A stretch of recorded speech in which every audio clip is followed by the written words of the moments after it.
अॼु असां हिन वीडियो लेक्चर में प्रॉफिट एंड लॉस जो चैप्टर पढ़ंदासीं, जंहिंमें प्रॉफिट एंड लॉस जा असां हिन वीडियो लेक्चर में 10 एग्जाम्पल्स कंदासीं ऐं 10 तव्हांखे होमवर्क ॾींदासीं, जंहिंमें तव्हांजूं डेफिनेशनियूं ऐं ट्रिक्स सॼियूं कवर थी थियूं वञनि। जेकॾहिं तव्हां अञा असांजी अकेडमी खे जॉइन न कयो त यूट्यूब ते हैदर सिंधी अकेडमी सर्च करे हुनखे सब्सक्राइब करे बेल आइकन खे दॿाए स्क्रीनशॉट कढी हिन व्हाट्सअप नंबर ते मैसेज कयो, तव्हांखे व्हाट्सअप ग्रुप में ऐड कंदासीं, काई बि फीस न हूंदी। अॼु जो हिन वीडियो लेक्चर में तव्हांजो प्रॉफिट एंड लॉस जा बेसिक कॉन्सेप्ट्स ऐं एग्जाम्पल्स सॼा क्लियर थी वेंदा। पहिरियों असां प्रॉफिट एंड लॉस जो इंट्रोडक्शन कंदासीं, उन जो इम्पॉर्टेंट डेफिनेशन्स पढ़ंदासीं।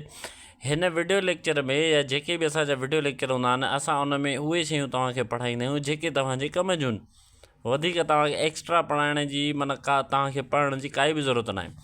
प्रॉफिट एंड लॉस जो चैप्टर आहे, जंहिंमें 10 क्वेश्चन तव्हांखे एग्जाम्पल्स ॾींदासीं, 10 क्वेश्चन तव्हांखे होमवर्क ॾींदासीं। प्रॉफिट एंड लॉस छाखे चइबो आहे? प्रॉफिट चइबो आहे जॾहिं तव्हां का शइ ख़रीद कयो ऐं उन खां वधीक क़ीमत में खपायो, उनखे चइबो आहे प्रॉफिट। जेकॾहिं तव्हां 10 रुपए का शइ ख़रीद था कयो ऐं तव्हां 15 रुपए सेल था कयो त उनखे चइबो प्रॉफिट। जेकॾहिं तव्हां 10 रुपए में ख़रीद करे ऐं 5 रुपए में सेल था कयो त इन जो मक़सदु आहे तव्हां लॉस में खपायो। कॉमन ॻाल्हि आहे, ठीकु आहे, इहे एतिरे ई। हाणे उन में हूंदो आहे कॉस्ट प्राइस, जंहिंखे असां CP कोठींदा आहियूं, cost price.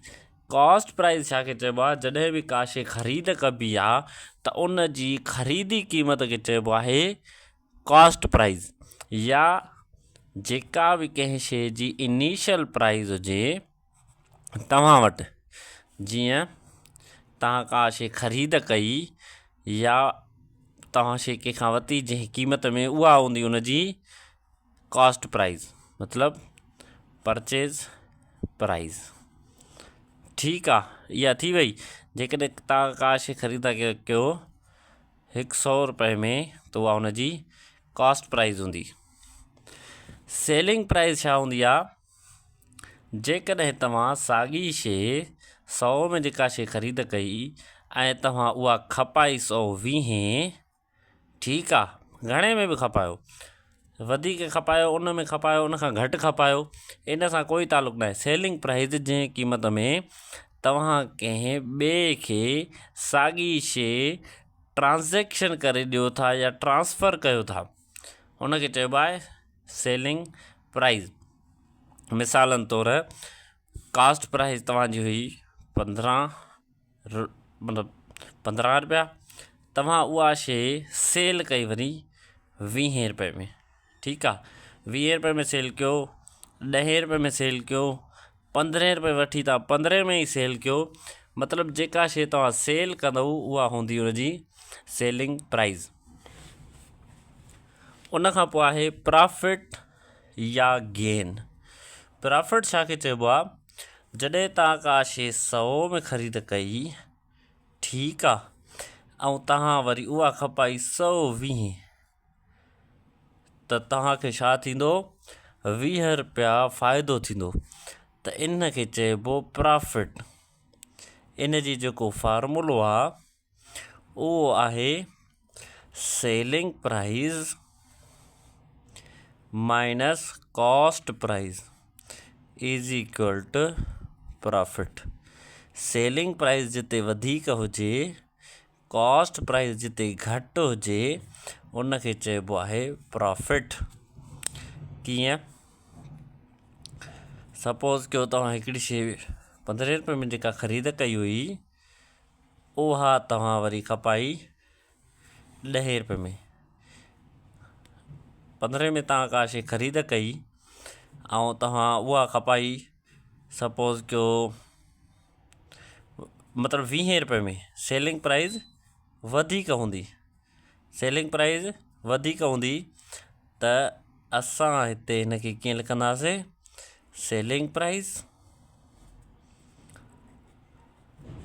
Minus cost price, जंहिंमें असां ख़रीद कयोसीं उहा थींदी 15, त हे जेको 5 रुपया बचो, इनखे असां चवंदा आहियूं प्रॉफिट या गेन। वैसे त कॉमन सेंस आहे त तव्हां जेतिरे में ख़रीद कयो ऐं वधीक में खपायो त इनखे प्रॉफिट चइबो आहे।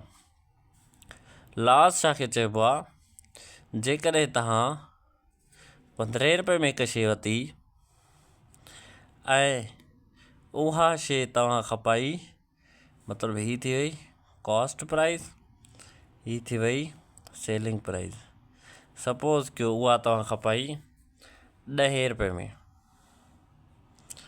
वरिती तव्हां 15 ई, खपायव तव्हां 10 में, त इनखे चइबो आहे 5 रुपया लॉस।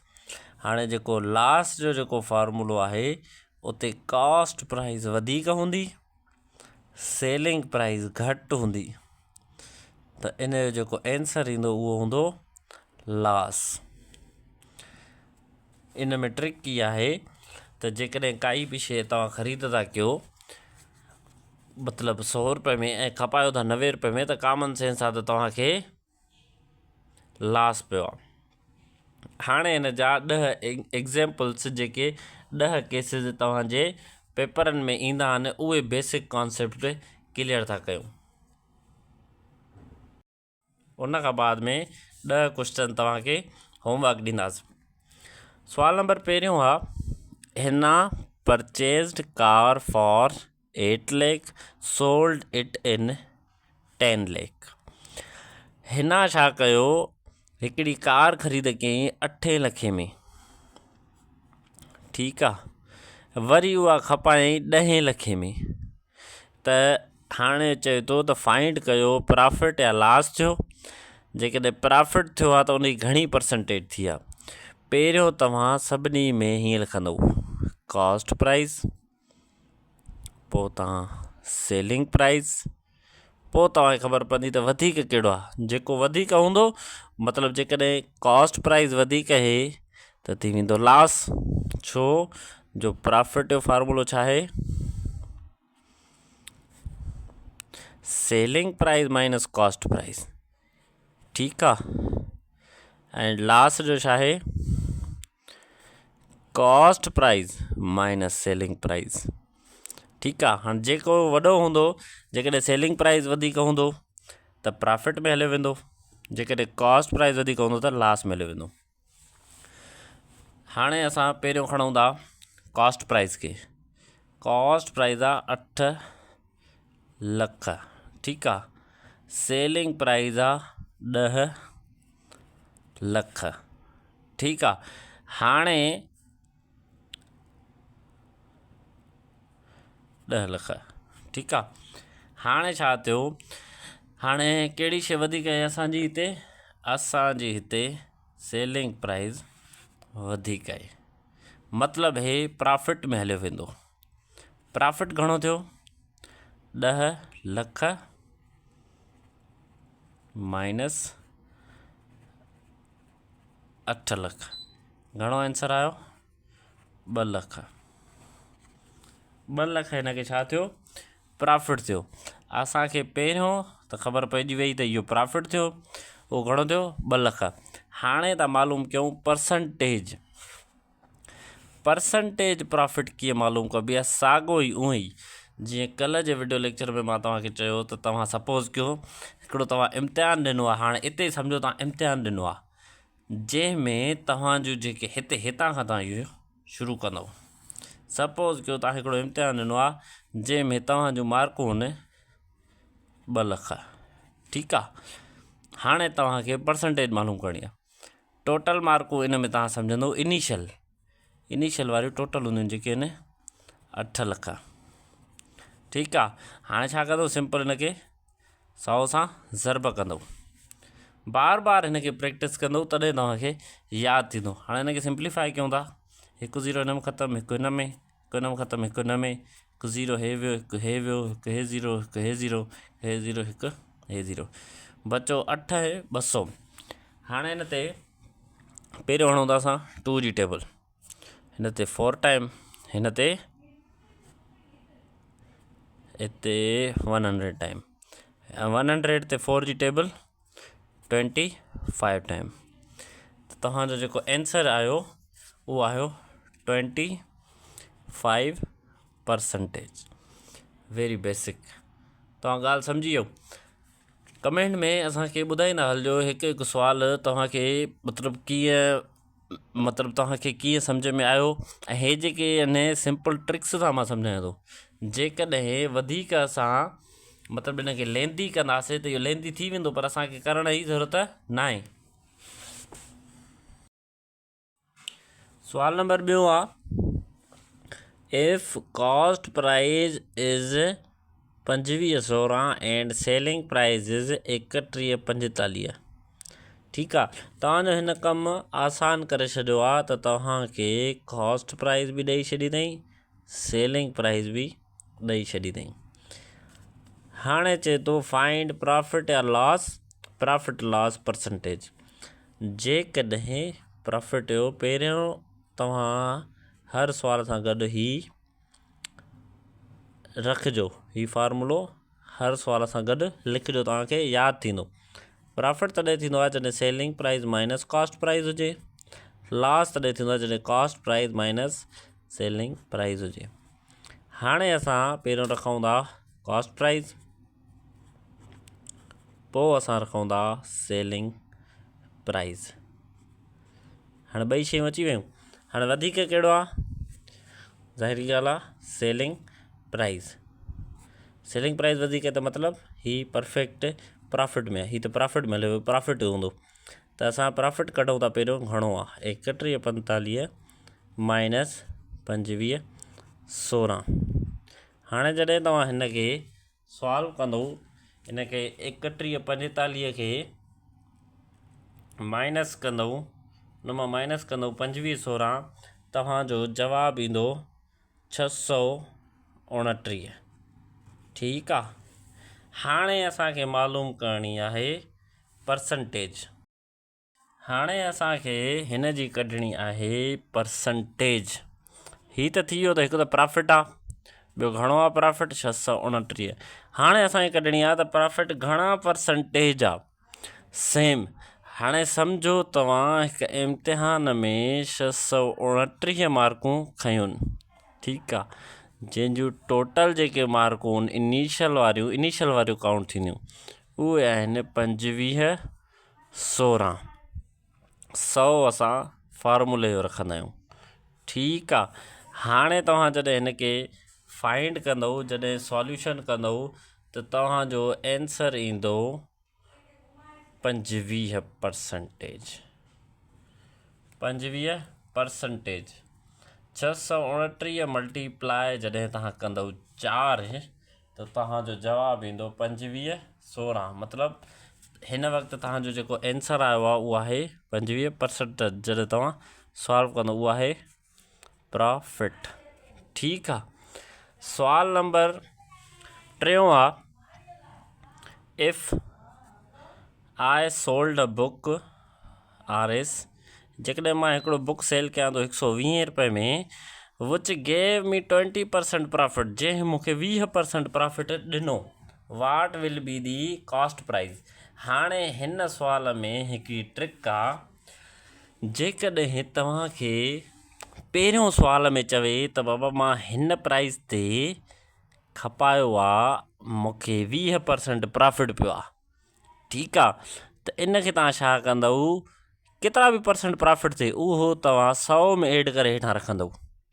हाणे हिते जीअं चवे थो त मूंखे 20% प्रॉफिट थियो आहे, हिते रखंदव तव्हां 120।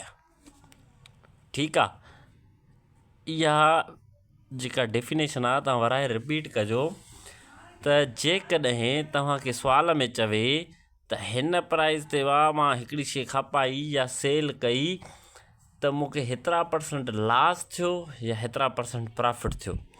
हाणे इहे ॿई शयूं जेकॾहिं ईअं चवे त पहिरियों थी चुको आहे, हिन ते मतिलबु 120 ते मूंखे 20% प्रॉफिट थी चुको आहे, मां सेल करे छॾी आहे।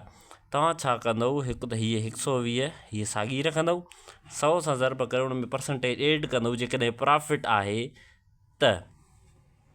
जेकॾहिं चवे त लॉस में खपाई, मिसाल था ॾियूं 120 में 100 सां ज़रब करे, मां हिकिड़ी शइ खपाई आहे 120, पर मूंखे 20% पियो आहे लॉस, तव्हां 100 मां माइनस करे हिते रखंदव, हिते थी वियो 80, हे थी वियो 100 में प्रॉफिट आहे, त 100 में असां एड कंदासीं, 100 छा आहे, इहो 100 असांजो फार्मूले जो आहे, ऐं हिते बि 100 फार्मूले जो आहे। हीउ लास आहे त असां माइनस कयोसीं 20। ठीकु आहे, हिते असांजो आंसर घणो ईंदो? सुवाल पढ़ूं था, जेकॾहिं मां हिकु किताबु सेल कयां थो 120, जेको मूंखे 120 रुपए में, त मूंखे 20% प्रॉफिट थो थिए, त 120 त तव्हां हीअ रखंदव, मल्टीप्लाई कंदव 100 सां। हाणे प्रॉफिट आहे त 100 में कंदव एड 20। हे तव्हांखे ट्रिक तॾहिं सम्झ में ईंदी जॾहिं तव्हां 200-300 क्वेश्चन्स हिक ई चैप्टर मां जॾहिं तव्हां सॉल्व कंदव। हे मां तव्हांखे उहा ट्रिक थो ॿुधायां, तव्हांखे वधीक पढ़ण जी ज़रूरत ई न पवंदी। हे थींदो 120 में ख़तमु, आंसर आयो तव्हांजो 100। नेक्स्ट में जेके क्वेश्चन्स आहिनि उन्हनि में मां तव्हांखे लास्ट सम्झायां थो। इहा ट्रिक तमामु वॾी अथव ऐं तव्हांजो वॾो टाइम बचाईंदव। हिकिड़ो सुवालु आहे, if I sold a book for 80 rupees which gave me 20% loss। हाणे ॾिसो, हुते प्रॉफिट हो, हाणे हिते हिन हिसाब जे हिसाब सां लास जे हिसाब सां मां तव्हांखे सम्झायां थो। जेकॾहिं लास आहे, चए थो हिकिड़ो बुक मां सेल कयो घणे में, 80 रुपए में। पहिरियों त तव्हां हिते 80 रखंदव, ठीकु आहे, हीअ 80 रखिजी वई। 100 सां कंदोसि हिनखे ज़रब, ठीकु आहे, हे बि थी वियो। हाणे जेकॾहिं लास आहे त उनखे जेतिरो लास परसेंटेज अथव उनखे 100 मां कंदव माइनस, माना 20 आहे, 100 माइनस कंदव 20 त बचंदो 80। ठीकु आहे, 80 तव्हां हिते रखंदव। ठीकु आहे, हाणे छा थी वेंदो, तव्हांखे कॉस्ट प्राइस मिली वेंदी, इनिशियल प्राइस मिली वेंदी, इनिशियल प्राइस। ठीकु आहे, हाणे 80 में वई, बचो तव्हांजो 100। मतिलबु तव्हां इहा शइ, इहो बुक जेको हुयो 100 में तव्हां ख़रीद कयो हुयो, पर तव्हां 80 में खपायो 20% लॉस ते। हलूं था पंहिंजे एग्ज़ाम्पल नंबर 5 ॾे।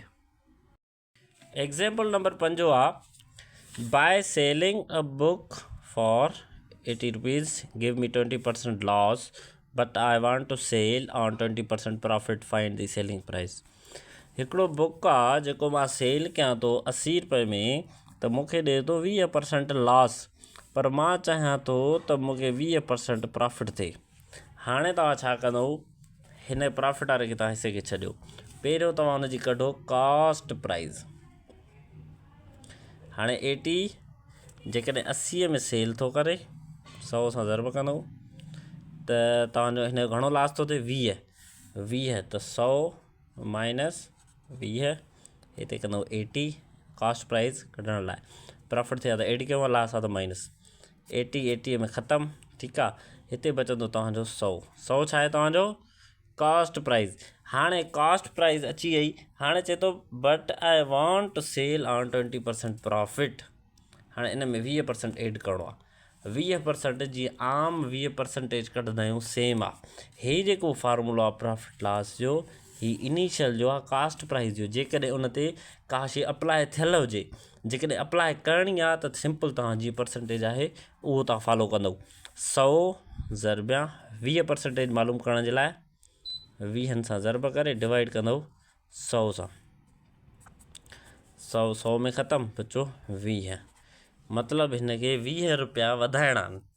100 हिन जी प्राइज़ आहे, 20 हिन खे वधाइणा आहिनि, त हिन जो आंसर थींदो 120। हिन खे सेल करणी पवंदी, सेल करिणो पवंदो घणे में, 120 रुपए में सेल करिणो पवंदो, तॾहिं हिन खे 20% प्रॉफिट थींदो। असांजो 6 नंबर सुवाल आहे,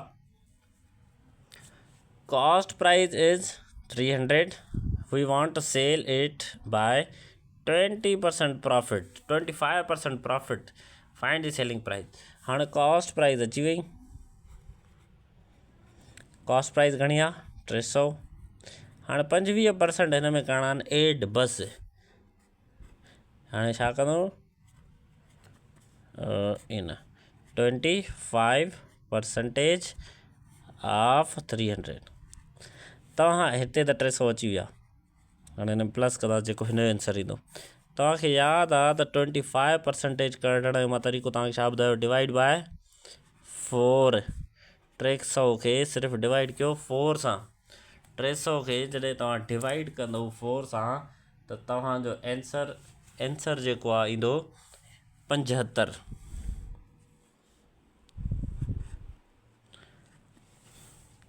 तव्हांजो आंसर आयो 75। ठीकु आहे। 25% कढण लाइ 4 सां डिवाइड कंदा आहियूं, सिंपल।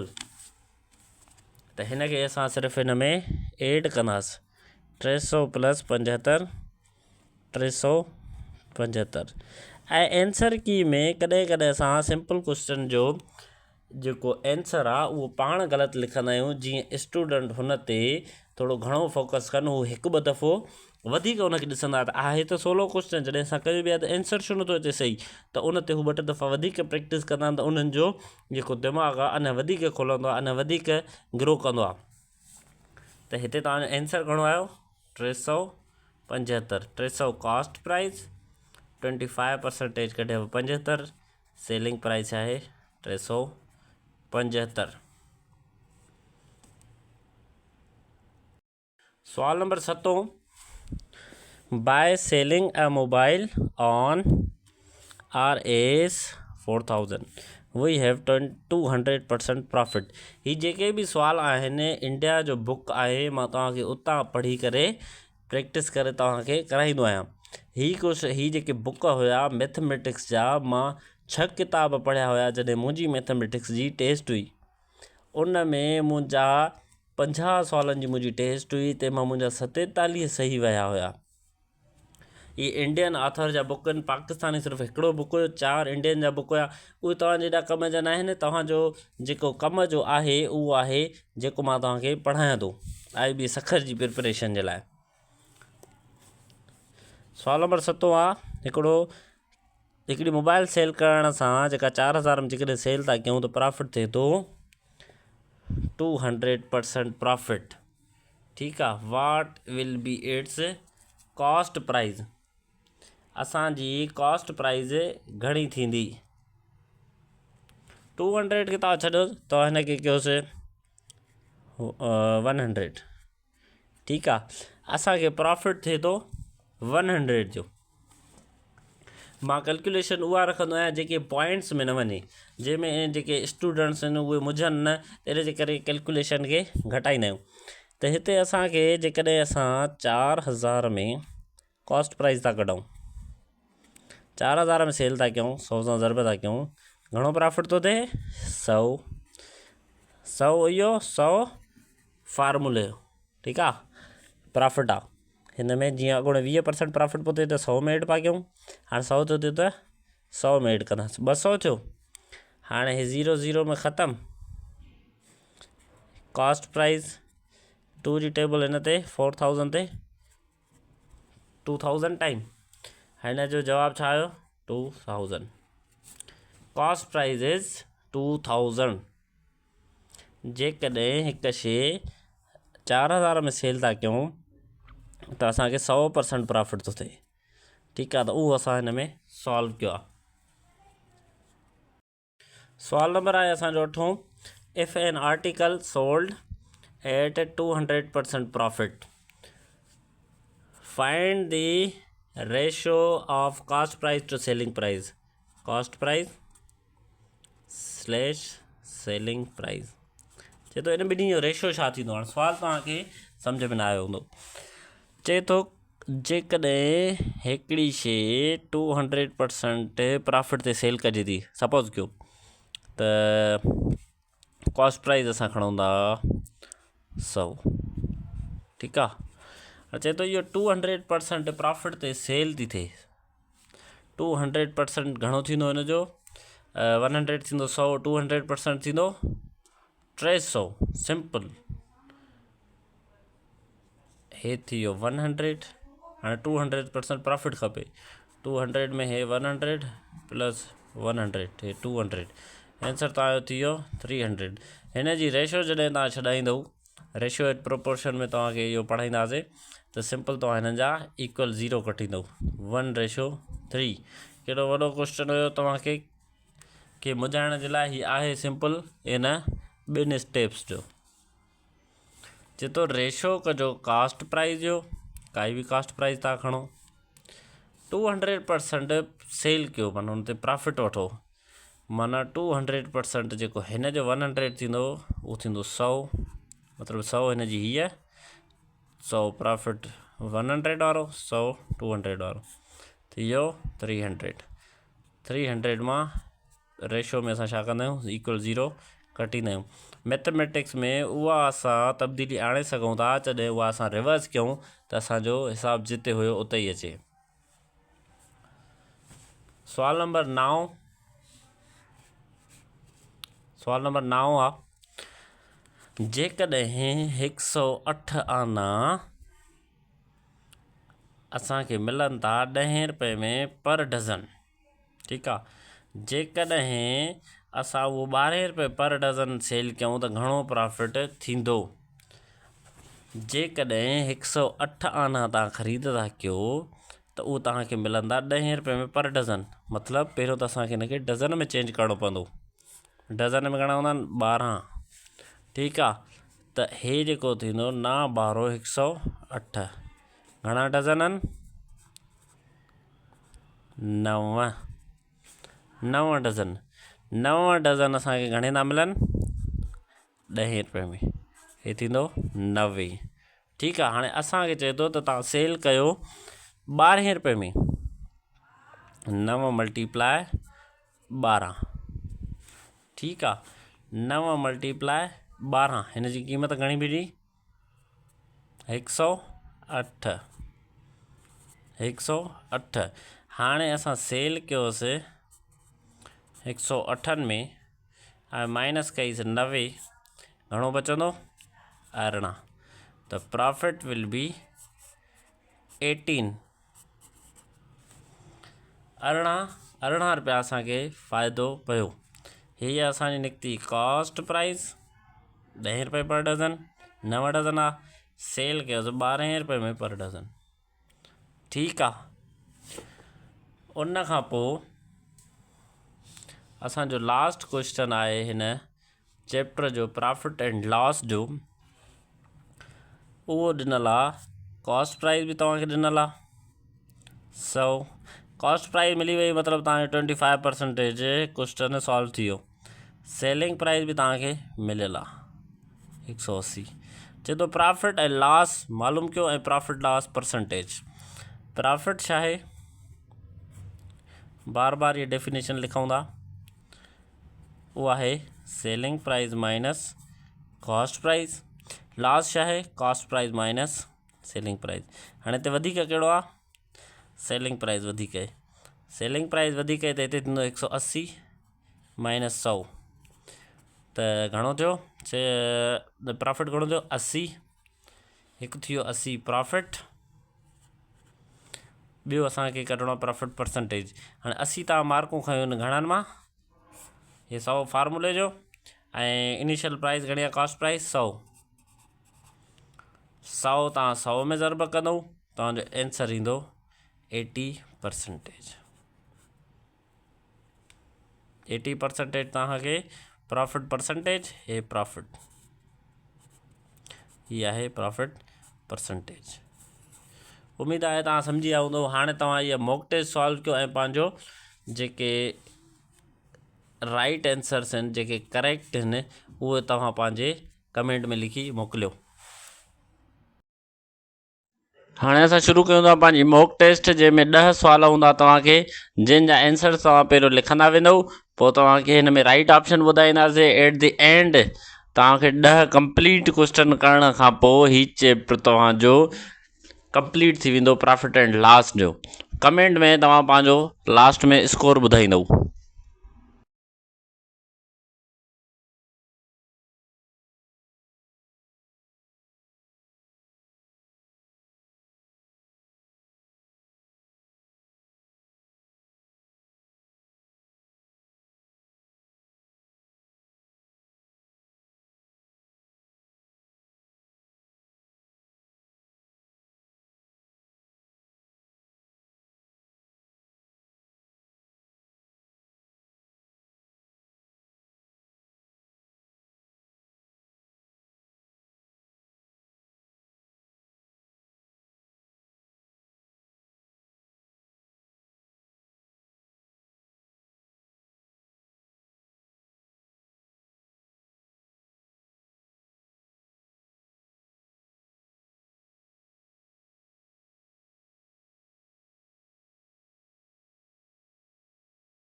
10 क्वेश्चन्स तव्हांजा कंप्लीट थिया मॉक टेस्ट जा, 10 क्वेश्चन एग्जाम्पल्स जा ऐं डेफिनेशन्स।